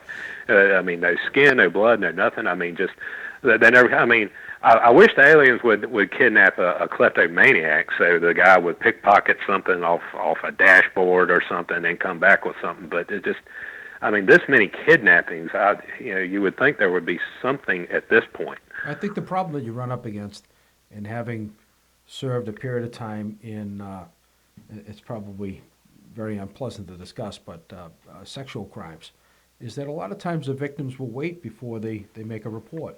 And many times, I couldn't tell you how many times, the victim will take a shower because they feel dirty. The victim will clean up. The victim will wash their clothes. All of these different things tend to happen in these sort of things. And I would imagine that it would happen in these situations as well because they're similar in nature. Well, I'd like to pose this question. And if anyone out there knows, has anyone ever forensically investigated a scene where someone said that they were abducted? I don't think that's taken place that I know of. I'm not aware of any case like that. Yeah. That's a good question for MUFON. Yeah. Well, these people have come back with they claim their track before they claim their track by subcutaneous locators. I don't know what you call them, homing beacons or whatever. They've extracted them. They haven't found anything that proves their extraterrestrial nature before through chemical analysis, spectrograph analysis. So, again, it comes up with a dead end. Actually, I think that there have been several of these foreign objects recovered from under people's skin, within their bodies, and some of them are rather unusual. But that's not to say that they're from other places. Yeah, I mean, caller, they found stuff. Caller, we have someone else calling in. It's getting near the end of the show. I hope you don't mind, but I'd like to take them if I could. Okay. All right. Thanks for calling in. All right. Thank you. Bye-bye. All right. Now my mouse is not letting me. There we around. go. There you go. Yeah. All right. So, caller, can you hear me? Yes, I can hear you. Yeah. Welcome to the show. And your first name, where are you calling from? My name is Tom, calling from Pittsburgh. From Pittsburgh? Yeah, how you guys doing tonight? Hi, welcome, Tom. You have a question for our guest? Yeah, I wish Kathy would actually have brought this up in the case the next morning when Betty Hill was home. She talked about the incident to a neighbor who was a physicist, and he actually went to the car and was looking at the strange markings that were on the car, the $50 markings that were on the car, and he actually took a Geiger meter and was checking radiation levels, and the levels were higher than normal, and the car was also magnetized. So I'd kind of like to see how Jim can say how would something like that happens. And then also from your last caller talking about abductions and how there's really no kind of research. There's actually a gentleman you had on named Daryl Sims who's done actually a lot of work with people who've been abducted and a lot of their cases. And he's actually found fingerprints, weird marks in the person's body, objects that were in the body as well, and also the people describing how when they woke up the next morning, how their clothes weren't on, or their clothes weren't on right, or they were wearing somebody else's clothes. Oh, yeah. So I'll kind of leave it at right. So I'll kind of leave it at that and have you guys discuss it. But hey, thank you guys very much, and you guys have a great night. Thank you. Great call. Thank you. Thank you, Tom. This is the first I've heard about a Geiger counter being used on Betty and Barney's car. The story I'd heard or I'd read was that they used a magnetic compass to find radiation, which just isn't going to work. Magnetic compass will detect that there is, in fact, a big iron car there. Okay. We don't know how long these markings had been on the car. Going to destroy their magician's code again. Here we go. You know how to do the card through window? You go out and you paste the card on the outside of a window sometime before the show. Then, during the course of the show, you force a duplicate of that same card, you throw the deck of cards to the window, and by golly, there's a card outside the window. It's on the other side of the glass. How could he possibly have done that? Boy, you're giving away all the secrets Yeah, tonight. thank you. Yeah, I'm giving away. I'm giving away the shop here. I'm going to take over your job tomorrow. We have someone else calling in. Hang on just a second. Hello, caller. Welcome to the show. Your name and where are you calling from? First name. Ray from Maryland. Oh, hey, Ray. How are you? Hey, Ray. Ray, we only have about 6 minutes left, so just keep that in mind. Okay, let me put it in about 3. If I may. Okay, sure. Okay, here's what I'd like to say. I have been somewhat skeptical of the Betty Boney Hill case for some time, and I've never made up my mind whether it's real or not, and neither the opponent or proponent tonight has convinced me one way or another. I would mention first that it seems there's been a presentation, an idea tonight, that the Bud Hopkins Greys, so-called, were the things that were described in the Betty and Boney Hill case under hypnosis, and that is not correct. The eyes, the head size in relationship with the body, and a lot of other things are quite different. If you go back to the original transcriptions, they're not what was described and exaggerated and distorted across time in Bud Hopkins' hypnotic cases and in others. So that makes me skeptical, at least the Bud Hopkins type of cases. I'm skeptical of a lot of them. But I want to say this. In 1956, I had a UFO experience which was published because there was 3 police officers involved in it. And a gentleman contacted me from San Antonio, Texas.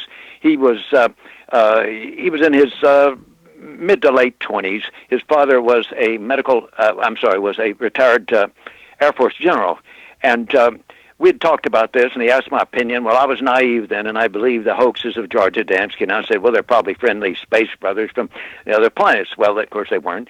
But he called me up one day, and he said, listen, Ray, he said, this stuff is ridiculous. He said, I'm concerned that something happened. He was out in New Mexico on a family reunion thing, and driving out on a highway. He wasn't totally familiar with the area.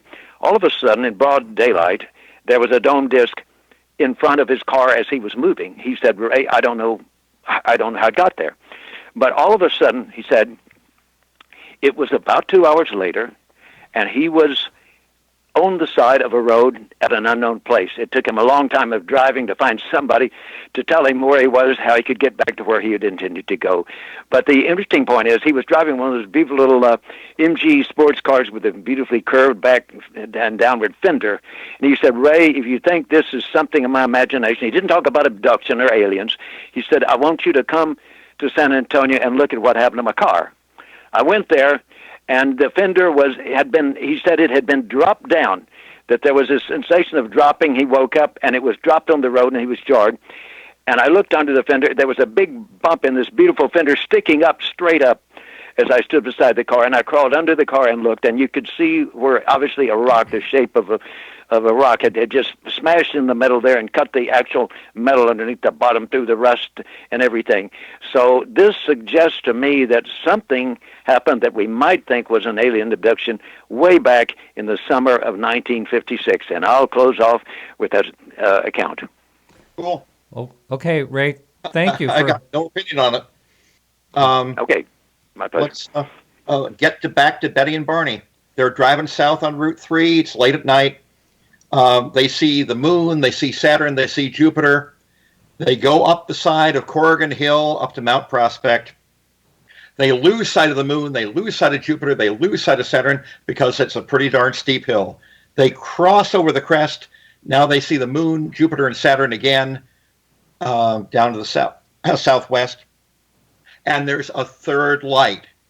By weird coincidence, that's the exact same point where you can see the Cannon Mountain light. Immediately after crossing over that crest, the road goes down for half a mile, a 9% downward grade. One or the other of the hills describe their object as like a shooting star that went up. I can tell you that when you go down that grade, the Latin Cannon appears to go up. As they approached Franconia Notch, the light appears to grow bigger and closer and brighter. Cannon Mountain light grows bigger and closer and brighter. To get down to the tramway, they look up the top. There's a snack bar at the top of the tramway. Their UFO is above and to the left of the snack shop. And Betty says, if anybody's up there, they must be getting a spectacular view. Anybody else would have seen the light at the top of the tramway and the lookout tower light. They continue south down 3. The light goes up the right side of their car, just like the Cannon Mountain light. They continue south. They pass by the Jack-o'-lantern resort with a big glowing orange orb on it. All right. Betty, was a true believer already. Her sister saw a UFO back in 57. She wanted to see a UFO, and she did. Hey, thank you so much, Jim. We are out of time. Okay. All right. You take care. Yeah, you too. See you around. All right. Yeah. Bye-bye. Take care, Jim. All right, everyone. So that is it for the show. Thank you so much for hanging in. And we'll be back next week with, let's see, who we have. We have Nadine Lalich. She's going to be on. Interesting. I've had a couple of requests from guests that wanted me to have her on, so she'll be on. So we'll be back. I think next week is our last live stream show on YouTube. We are actually going to look in to see if we can do both at the same time. I don't think I can with the guest on. I mean, I could with me, but who wants to see me anyway? But anyway, thanks for joining me, Donnie. I appreciate it. Always a pleasure. All right. And so that's it for the show, everyone. Remember to keep your eyes to the sky.